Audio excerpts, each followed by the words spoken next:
इसी जगह पर बैठा था। इतने में ऊपर नजर गई तो एक नजारा देखा था नाथ, एक नजारा देखा था। भारत की तरह विमानों, भारत की तरह विमानों, आवाजें कुछ रोने की थी। शायद वह राक्षस के कक्ष में पड़ी हुई जनक नंदनी थी। हाँ भगवान, मैं इसी स्थान पर अपने समस्त बंदरी कटक सेना को सभा लगा करके बैठा था और एक आयु मार्ग से पुस्तक विमान जा रहा था। जो उस पुस्तक विमान में एक नारी की रोने की आवाज आ रही थी और रोते ही रोते उस पुस्तक विमान से कुछ आभूषण गिरा। गिरते समय वह नारी से यही आवाज निकली कि कहीं मेरे स्वामी मुझे ढूंढते ढूंढते यहाँ तक आएंगे तो यह आभूषण उन्हें दे देना। जो कि वह आभूषण आज मैं आपके सामने प्रकट कर रहा हूँ, आप उसे पहचाने नाथ, कहीं वह माता सीता के तो नहीं आभूषण है। वह आभूषण कौन सा है? अवश्य दिखाए सका हनुमान, जो कुछ समय पहले मैंने आपको एक कुंडल रखने के लिए दिया था, आप उसे प्रकट करें हनुमान। तुरंत ही बिना पटवरला सोच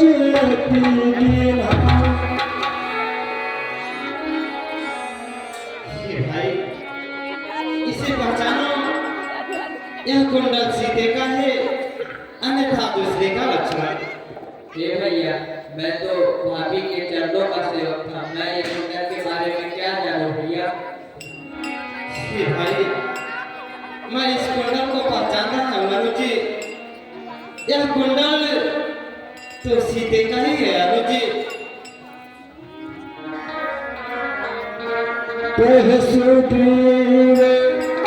सुनहु रघुवीरा तजहु सोच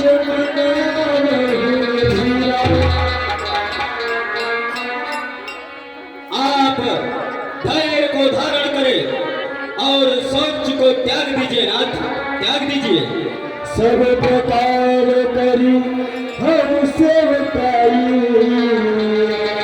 जही विधि मिली जानती नाई। और हे भगवान, जैसे भी होगा हम समस्त बंदरी कटक सेना आपकी हर प्रकार से सेवा करेंगे नाथ, सेवा करेंगे।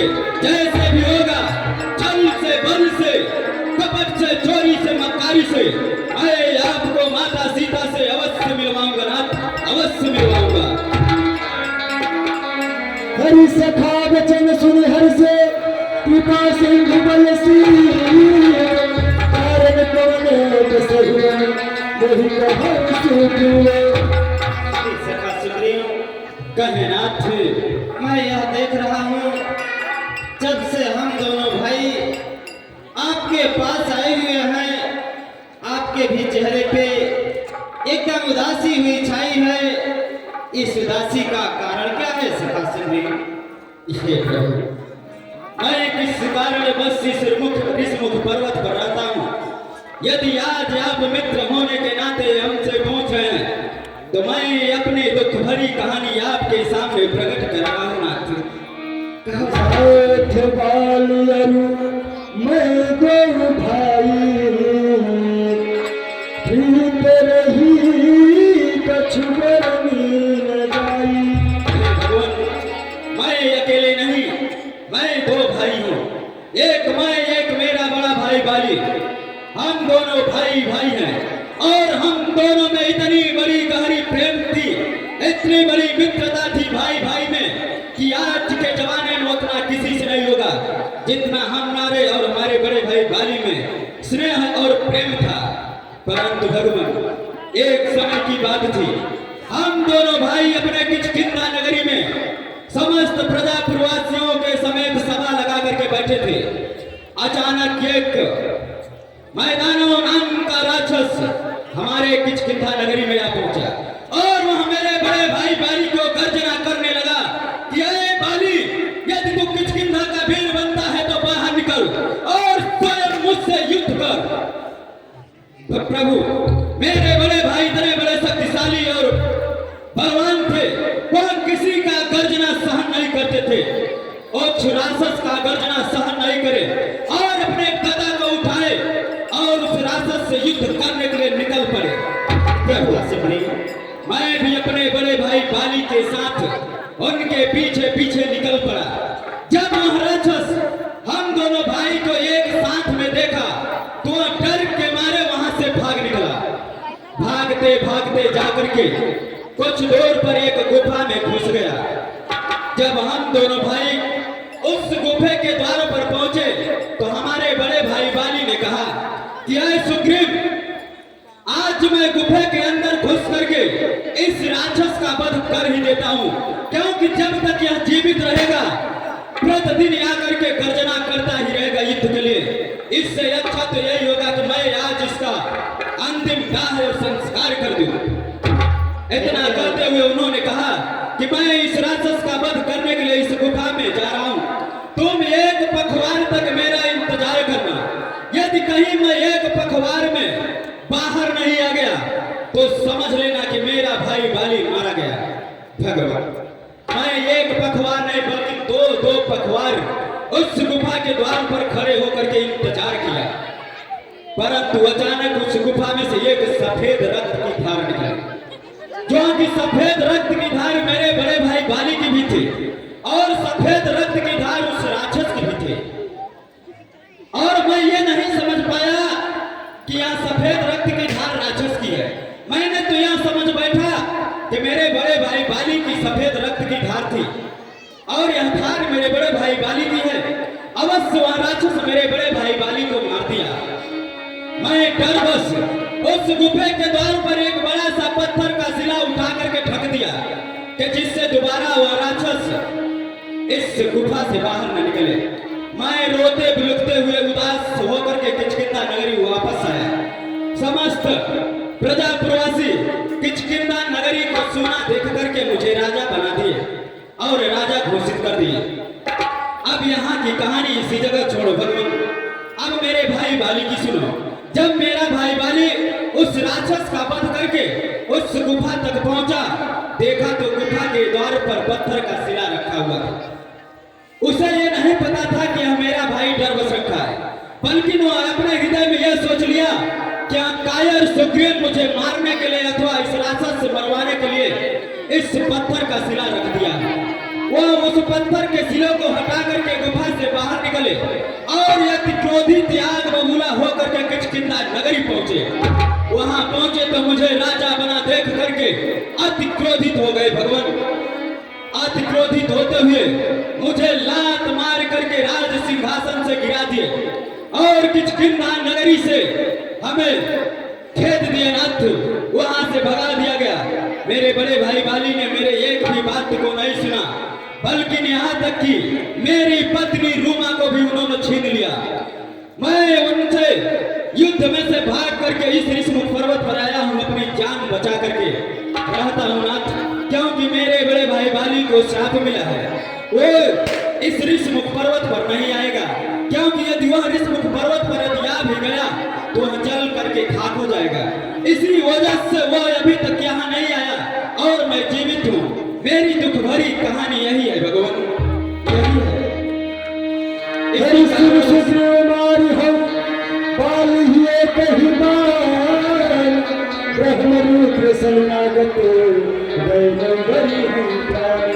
बस करो सखा सुग्रीव, अब मैं तुम्हारे एक भी बातों को सुनना नहीं चाहता हूँ।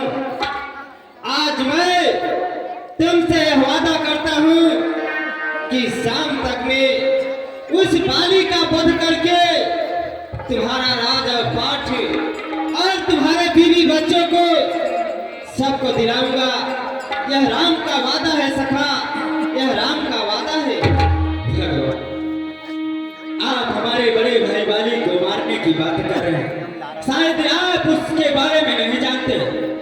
वह कोई एक छोटा वीर नहीं, वह बहुत बड़ा योद्धा और वीर है और उसे यह वरदान भी मिला है कि जो भी मानव या जो भी जीव प्राणी उसके सामने से उससे युद्ध करेगा, उसका आधा बल खींच करके मेरे बड़े भाई बाली में समाहित हो जाता है। इसीलिए कोई भी जीव मेरे भाई बाली से युद्ध में विजय प्राप्त नहीं कर पाता। इसलिए मैं किस प्रकार से आप पर विश्वास करूं कि आप मेरे बड़े भाई वाली पर विजय प्राप्त कर लेंगे। हे सखा, तुम्हें हमारे ऊपर कैसे विश्वास होगा मित्र? भगवान, चलिए मैं कुछ ही दूर पर 7 तारे के वृक्ष दिखाता हूं। यदि आप उसे एक ही बाण में धराशायी कर देंगे तो आप पर मुझ पर संपूर्ण विश्वास हो जाएगा कि आप अवश्य मेरे बड़े भाई वाली पर विजय प्राप्त कर सकते हैं। भगवान, विजय प्राप्त कर सकते हैं। अवश्य सखा सुग्रीव, चल करके पहले मुझे उस वृक्ष का दर्शन करवाओ। अवश्य नाथ। हरि कह सुग्रीवा सुनहु रघुबीरा।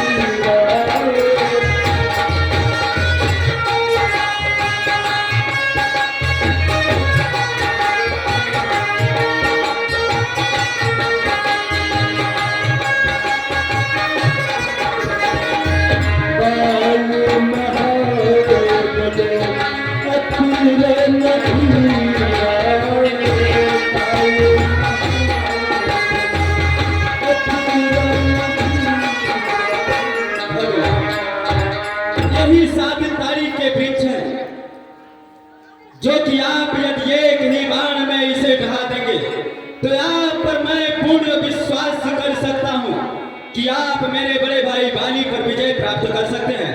आप एक ही बाण में मेरे भाई को धराशायी कर सकते हैं। हरिकुंड धियास्ति पालक भये प्रयास रघुनाथ भये।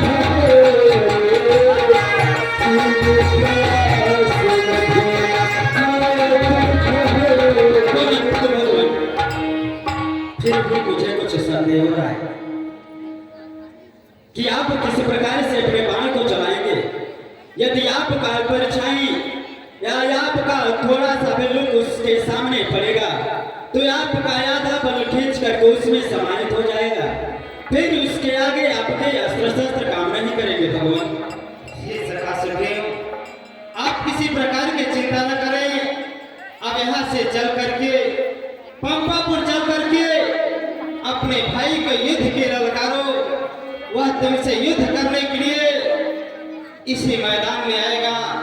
फिर मैं इसी वृक्ष के पीछे से उसका वध करूंगा सखा।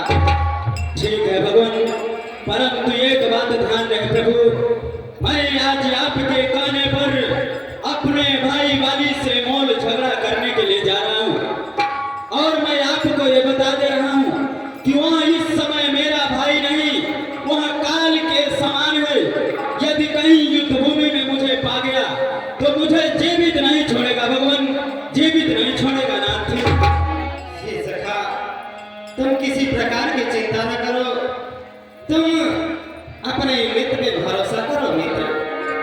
ठीक है प्रभु, चलिए हम पंपापुर की ओर चलते हैं। हरि सुग्रीवा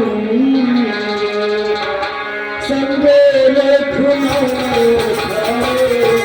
चले चले लगे रही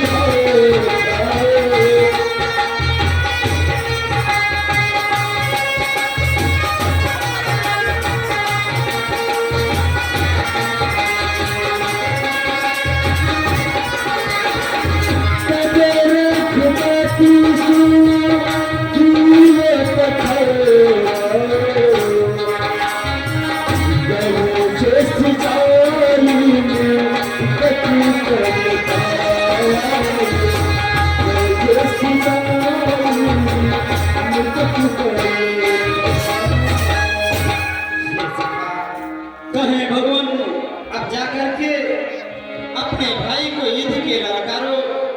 वह तुमसे लड़ने के लिए इस जगह इसी मैदान में आएगा। फिर मैं उसका वध करूंगा मित्र। अवश्य नाथ।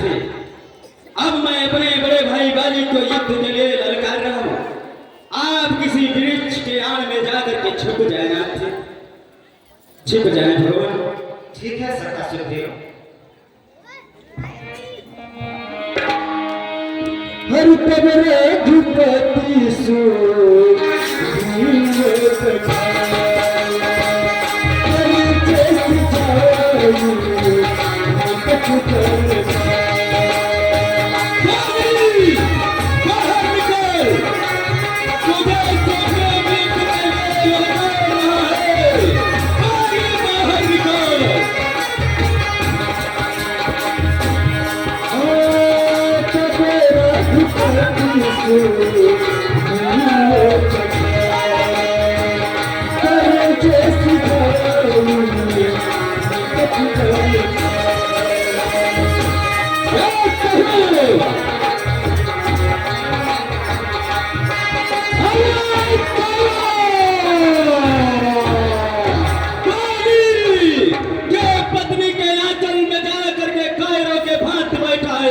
यदि किचकिंधा में भीड़ बनता है तो बाहर निकल। सारा दुश्मन तारे पर खड़ा, दुश्मन तारे पर खड़ा, मैं घुस जाऊं इन महलों में, नारियों में बैठकर, ना मर्द कहलाऊं मैं नारियों में। वाह, इसलिए अच्छा पत्नी के पल्लू में बैठ करके उपदेश दे रहा है। भीड़ बनता है तो पत्नी के पल्लू में जो बैठा है बाहर निकल।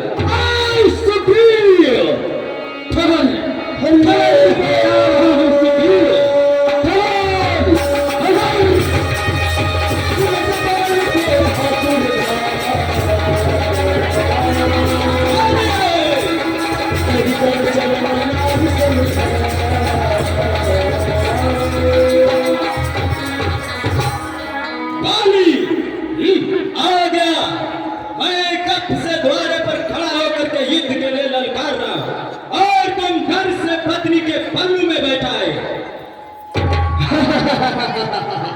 आई सुखी, तुझे शर्म नहीं आई? तूने अपने प्राण को गंवाने के लिए इस समय हमारे इसी द्वार पर आकर मुझे धमकी दे रहा है। अरे जाए अपने वर्तमान का ख्याल कर, सुग्रीव, वर्तमान का ख्याल कर। बाली, मैं तुमसे आखिरी बार यही कहूंगा कि किचकिंधा में मेरा हिस्सा और मेरी पत्नी रूमा को वापस कर दे। तेरे मेरे बीच में न तो कोई झगड़ा और न लड़ाई होगी। सुग्रीव, उस समय तू नहीं सोचा था जिस समय गुफा के द्वार पर एक पत्थर का शिला रख कर आया था और पंपापुर का राज्य लिया था। उस समय होश नहीं था कि मेरा भाई वाली इस गुफा के अंदर गया है। तेरी मायावी पत्नी मैं तत्व का बच करके तभी वापस आ सकता है। हमारे बलों की आजमाइश तू तो फली भाग जानता था, परंतु ऐसा क्यों किया? मैंने तुम्हारे कहने के अनुसार वहां एक पखवार नहीं दो पखवार इंतजार किया, परंतु मैंने वहां से वापस आया, राजा तो बन गया, परंतु जब तुमने उस राक्षस का वध करके वापस आया तो मेरी बात को सुनना चाहिए गौर से कि किस कारण बस यह सुग्रीव राजा बनाए, परंतु तूने मेरी एक बात को नहीं सुनी और मुझे लात मार करके खेद दिया, मेरी पत्नी रूमा को छीन लिया। एक कहां का न्याय है कि कोई पुरुष किसी भी पत्नी का अपहरण कर ले? कहां का न्याय है बाली? इसका उपदेश में आज तूने अपने राज्य पाठ कर लेने आया है। अरे किसकी मृत्यु तुझे लेकर के आई है?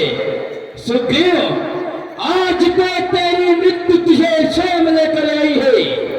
इसलिए मैं भाई होने के कारण तुम्हें कहता हूँ, यहाँ से जयमान हो जा, अन्यथा आज यह वाली तुझे ब्याज सहित तुम्हारा लौटाएगा। मैं भी आखिरी बार यही कहता हूँ कि मेरा हिस्सा और मेरी पत्नी रूमा को दे दो। जब तक तू देगा नहीं मैं युद्ध भूमि से वापस नहीं जाऊंगा और अपने ही मैदान से मार मार करके इन्हें धराशायी कर वाली। अवश्य, यदि तू राज्यपाठ लेने आया है तो चल, मैं तेरा राज्यपाठ को देता हूँ। सावधान हो जा, सावधान हो जा।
वह मेरा भाई नहीं, वह काल के समान है, और कहीं मुझे पा गया तो जीवित नहीं छोड़ेगा, परंतु अपने मुक्कों का प्रभार मेरे ऊपर करता रहा, और आप खड़े खड़े देखते रहे राम, देखते रहे।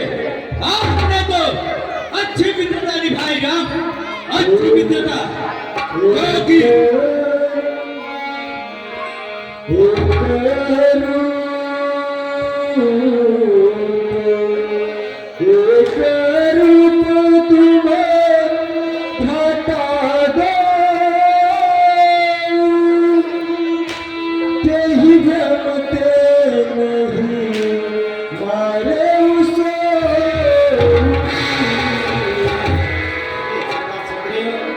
कहो राम, अब कहने के लिए क्या बचा है?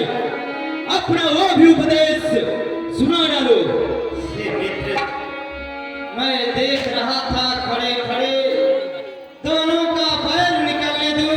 वाह, यह दोनों भाई ही भाई हैं, यदि मिल जाए तो मिलने दूं। वाह, इतने पे मैं बार बार ये धनुहा पे बाण चढ़ाता था।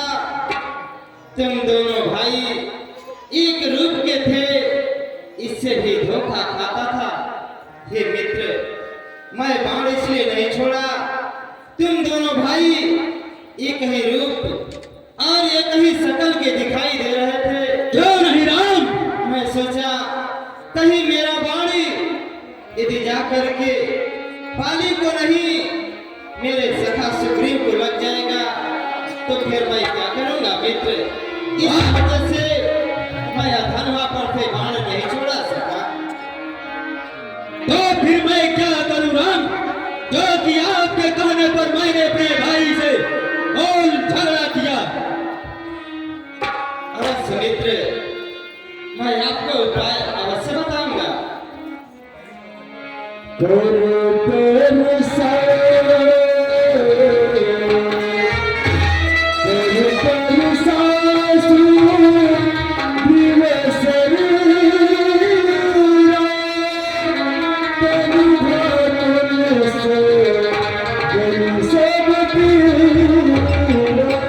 हे प्रभु, आपके हाथ मेरे सर पर पड़ते ही मेरे सब दुख और पीड़ा समाप्त हो गया नाथ।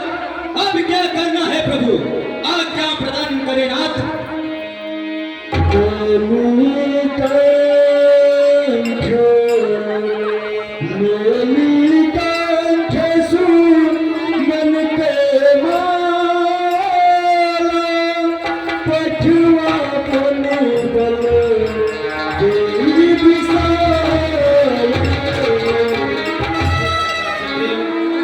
कहे नाथ, इस बार ये हार पहन कर जाओ जिसे मैं आपको पहचान सकूंगी। अवश्य, लेकिन एक बात ध्यान है प्रभु, इस बार मेरे साथ धोखा मत करना नाथ। उस बार तो मैंने भाग कर अपनी जान बचा लिया, परंतु इस बार कहीं वो पा गया तो मुझे जीवित नहीं छोड़ेगा नाथ, नहीं छोड़ेगा। अब जाओ अपने भाई को पुनः से युद्ध के ललकारो, वह तुमसे युद्ध करने के लिए आएगा, फिर मैं इसके वृक्ष के पीछे से उसका वध करूंगा सका। अवश्य नाथ, अब मैं जा रहा हूँ।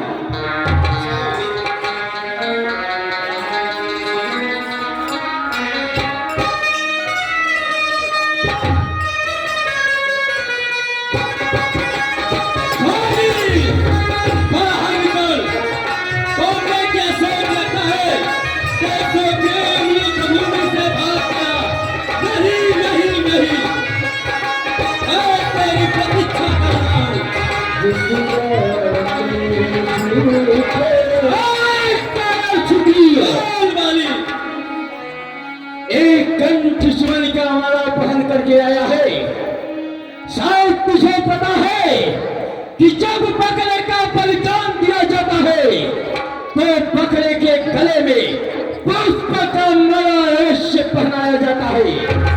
इसलिए आज तू कंठ स्वर्ण का माला पहन कर तेरे साथ कौन ऐसा गीदड़ पड़ा रे जिसने तुझे कंठ स्वर्ण की माला पहनाकर और युद्ध स्थल के लिए भेजा है? परंतु सुखियों, खैर कोई बात नहीं। अरे इस बार भाग्य बचा लिया, इस बार न बचने पाएगा। इस बार तो मूर्छा आई थी, इस बार पार कमाएगा। और तू कंठी सुमन के माला का बात कर रहा है तो तुझे इतना भी ज्ञात होगा कि कोई भी वीर किसी भी कार्य में यदि विजय प्राप्त करता है तो उसका स्वागत पुष्प के माला से ही किया जाता है। आज उसी प्रकार से मैं तेरे ऊपर विजय प्राप्त करूंगा, इसीलिए इस माले से मुझे स्वागत किया गया है। मैना जो मैना कहती है, मैना जो मैना कहती है, पिंजरे में चंग बिताती है, और बकरी जो में बोलती है वह गले छुरी फिरवाती है। बक बक मत कर बकरियों की तरह, बक बक मत कर बकरियों की तरह, वरना अभी तुझे चीर डालूंगा सूखी लकड़ियों की तरह। आई फिर सावधान हो जा सुप्रिय, सावधान हो जा। लो लो ये अपनी राज्य और पाठ को, मैं तुम्हारे राज्य पाठ और तुम्हारे बीवी बच्चों को ब्याज सहित वापस दे रहा हूं सुप्रिय। ले ले शिक्षा लेना है। सावधान हो जा, ले सावधान हो जा बाली। इस बार यदि युद्ध भूमि से नहीं भागा तो या फिर तू रहेगा या फिर इसको फेंक।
कि मेरा हिस्सा दे दे, परंतु इसे अपने ही भुजाओं पर घमंड था। किस प्रकार से धराशायी हो गया। उठ बाली उठ, युद्ध कर।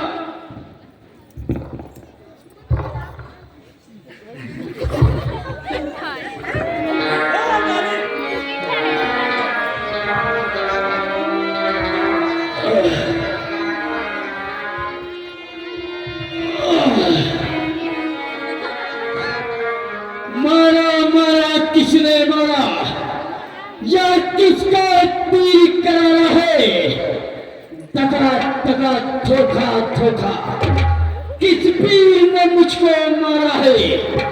आज छुप के वार करने वाले मेरे सामने प्रकट हो, सामने प्रकट हो।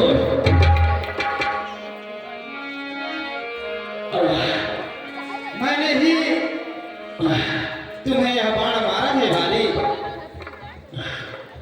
ये बताओ, मुझे बाण मारने वाले तुम कौन हो? कौन हो? श्री वाली, मैं दशरथ पुत्र श्री राम हूँ वाली। राम, राम हो? हे राम, मैं आपका शत्रु हो गया और सुग्रीव आपका मित्र हो गया नाथ। जो कि आप मुझे इस अवस्था में एक वृक्ष के आड़ से मेरा संहार किए हो राम। हे राम, धर्म हेतु करहु गोसाई, मारे हो मोहि व्याध कीना। हे राम, कहो वाली, तुम्हारा तो इस वसुंधरा पर जन्म हुआ है, वसुंधरा पर, परंतु आप ऐसा ये धर्म क्यों कर रहे हैं नाथ? आप तो धर्म के लिए अवतार लिए हैं भगवान।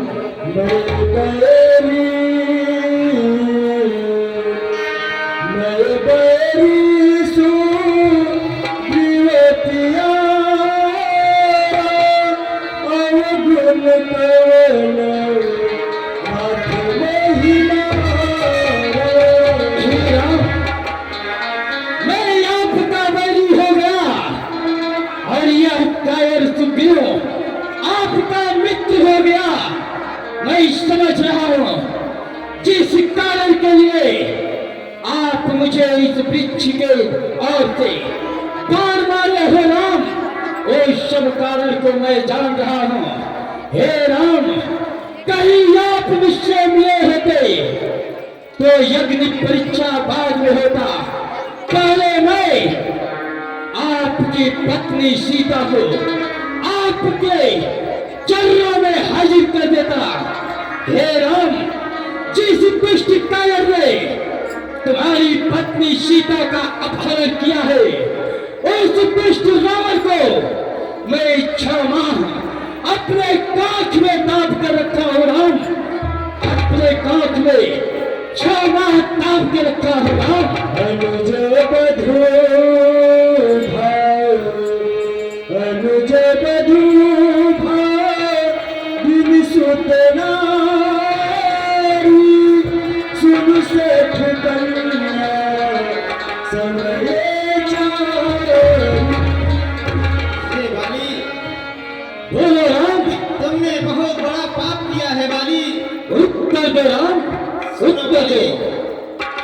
कन्या, भगनी, सुत की पत्नी या छोटे भाई की नारी, जो कोई इन्हें कुटी दृश्य देखता है वह वध के योग्य दुराचारी होता है। हे बाली, इतना तक नहीं, अपने छोटे भाई को घर से लात मार करके निकाल दिया, उसकी बीवी बच्चों को छीन लिया है, जो कि उसकी पत्नी तुम्हारी पुत्री समान थी वाली। तुमने बहुत बड़ा पाप किया है वाली। इसी वजह से मैंने तुम्हें इस वृक्ष के पीछे से वध किया हूँ। परंतु हे वाली, कहो राम। तुम कह रहे हो कि वृक्ष के पीछे से वध करने का कारण क्या है? तो सुनो वाली, तुमने वर ऐसा मांगा था, प्रत्यक्ष न मारा जाएगा। जो तुमसे लड़ने के लिए आएगा उसका याथा पर तुझमें खींच कर आ जाएगा। वरदान किसी का नष्ट करे, ऐसा न स्वभाव हमारा है। बस इन्हीं विचारों से हमने यह बाण यार से मारा है भाभी। वाह राम, वाह, कितने बड़ा उत्तम सोच और विचार आपका है। कितना बड़ा विचार है राम।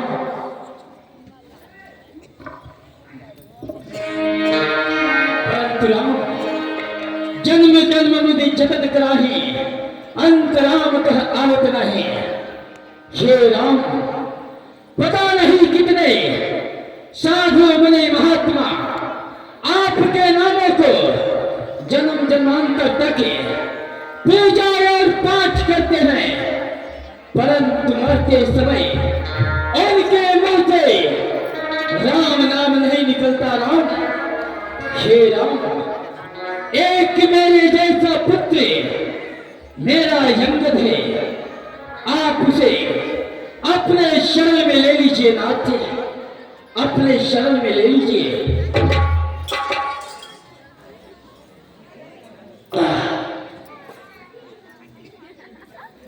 लो राम, लो राम, यह मेरा पुत्र अंगद मेरे ही जैसा बलशाली है और मेरे ही जैसा प्रकामिक है, इसलिए आप अपने शरण में इसे लीजिए नाथ, लीजिए भगवान। तुम किसी प्रकार की चिंता न करो, मैं अंगद को अपना छोटा भाई समझ करके इसे अपने पास ही रखूंगा बाबा। क्यों नहीं राम? हाय राम!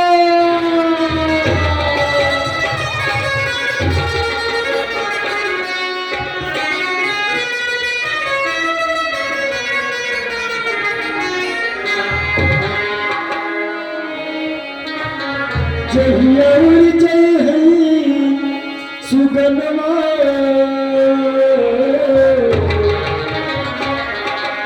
जहिया उड़ जाए सुगनमा, सुगमा की पिंजरा, जहिया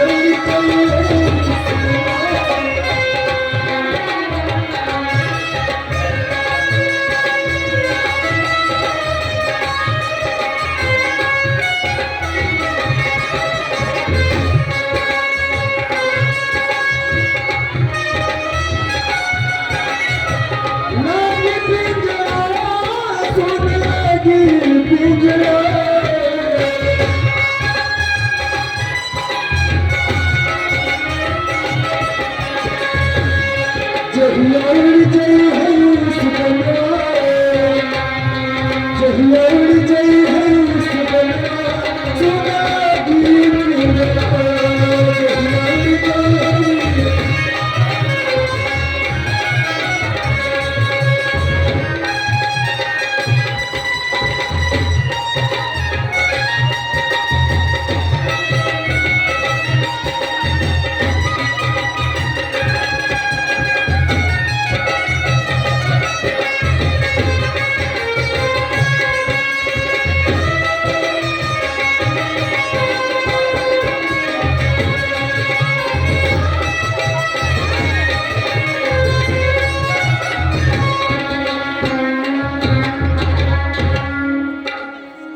हे हनुमान, हम सबको अपने भाई बाली के अंतिम दाह संस्कार कर चुके हैं। चलो पुनः प्रभु के पास चलते हैं। हाँ महाराज।